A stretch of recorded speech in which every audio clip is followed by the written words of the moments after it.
Late night hoop actions for your Washington Wizards, and it was all hands on deck, especially if you're Bradley Beal. My gosh, what a dunk right there. Brad with 19 points, KP with 28, and Kyle Kuzma in his first game back after missing the last three gave you his jersey number in points, 33 for Mr. Kuzma. Coach Jimmy Patsos along here with Wes Hall. Everybody's going to be joining us momentarily. Coach, I want to get your thoughts immediately about what you saw happen tonight. Watch your head in Portland. This guy Beal, he had 2 dunks. As good as KP was for 9 or 10 points to start, Kuzma was great in the second quarter, but it was Beal in the third quarter. He started playing well in the third quarter, and I'm going to give a fourth person the credit. I thought Wes Hall did an outstanding job. He called, people were probably like, you're up 20. No, he called timeout. They cut it to 15. He called timeout. They cut it back to 12, 17. He called timeout. He wasn't messing around because of what happened a couple weeks ago. And then Beal took over. Beal had a couple ISO moves. He got fouled on the 3. It was his dunk. It was his tough and 2 layup. I know they reversed the call. I thought it was an and 1 anyways. I thought Beal was terrific in making sure that thing didn't get under 10. But Wes Hall made some good critical decisions to call timeouts. Kuzma was fantastic in the second quarter, and Porzingis scoring the first 9 of 11. And that would make the big 3 8 and 5. Yes. And for those of you at math, and I'm not good at math, that would be 50 and 32 would be our record with the big 3 playing all the time, which we would all understand would be one of the top seeds. So keep the faith. The big 3 are there. The numbers are there. Yes, Coach. Yes, it took me a while to figure it out. But that's what we would be because they're 8 and 5 together as starters. That's unbelievable. We need them to stay healthy. I love the math from Coach Patsos. Wizards fans enjoy enjoy that. Hand. And to his point, KP gave you 28, but he also gave you 12 boards, so another double-double for the Unicorn. He leads the team with those. But right now, he is actually with Megan McPeak, still in Motor Center. Let's check it out. KP, another solid performance from you. What is it about the first quarter that you just find yourself available and ready to go, that you're so potent offensively? Yeah, I don't know. I take a couple of espresso shots before the game, get myself going, and I think I try to come out aggressive, and my teammates are fighting me, and I just run around, set screens, try to be active from the beginning. And as I said, Brad hit me a couple of easy ones, Kuz, same thing, and yeah, it's just kind of try to get myself going with the easy baskets early on. You've got some war wounds on your face. You were aggressive, not just from the outside, but as well to inside, throwing it down multiple times. Just talk about what you were able to see offensively when the lane opened up for yourself. Again, playing off of my teammates. They draw so much attention. I'm glad Kuz is back because Kuz came back with fresh legs, had a great game, and opened things up for everybody. Also, he's rebounding, he's aggressiveness. And yeah, again, just kind of playing my game, being aggressive, but at the same time looking for my teammates, looking for those back cuts for Brad, and trying to get him going. And overall, I think we're coming together as a team. We start to look like a team, even though even through some of the losses and stuff, I feel like we're forming our identity. And that's it. We have 20 plus games left in this season.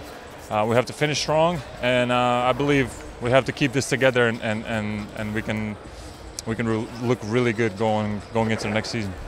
Lastly, you, Kuz, and Brad combined for 80 points tonight. I asked Kuz this as well too. How lethal can the 3 of you be for opposing defenses when you are this potent offensively? Yeah, I think it's very hard to stop. Brad's explosiveness, how dynamic he is. Great one-on-one player, can close out games for us. Kuz, same thing. Kuz is super clutch. He's always hitting these late buzzers and things like that. And I believe we're very hard to stop, and we have to keep proving that each night.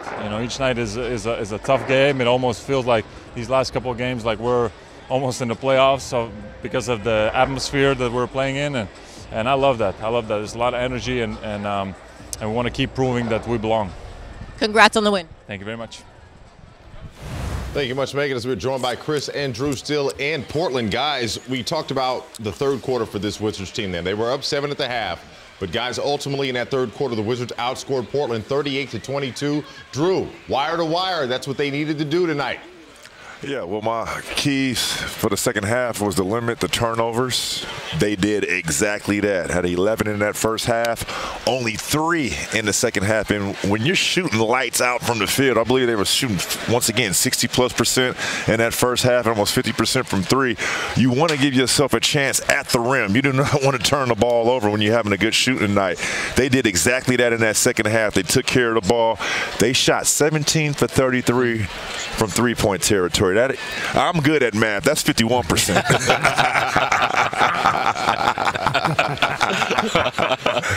That's funny. We can all smile about it. Chris, what say you about tonight's performance?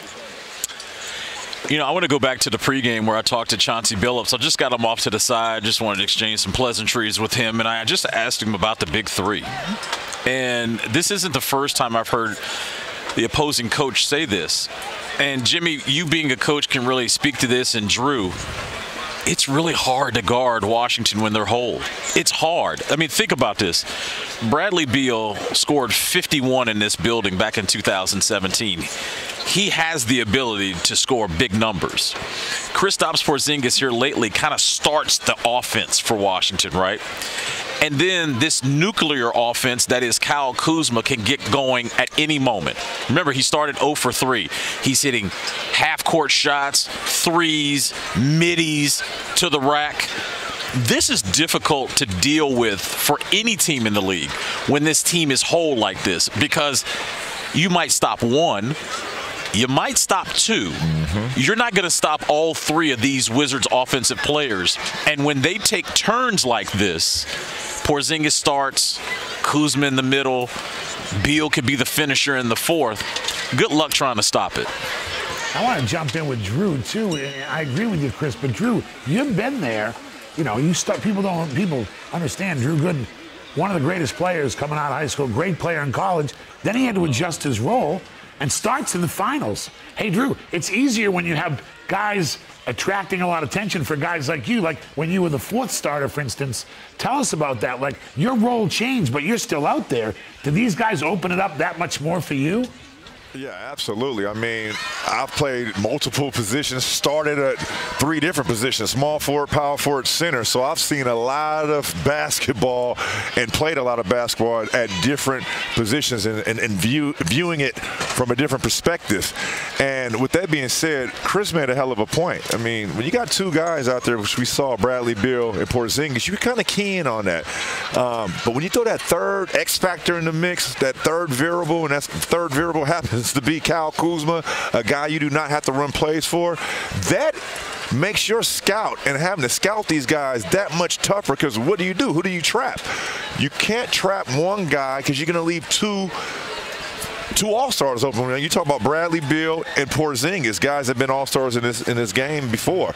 If you try to eliminate Kuzma out of this game by double-team him, it's all she wrote. Because guess what Kuz can do, too? He can pass the ball.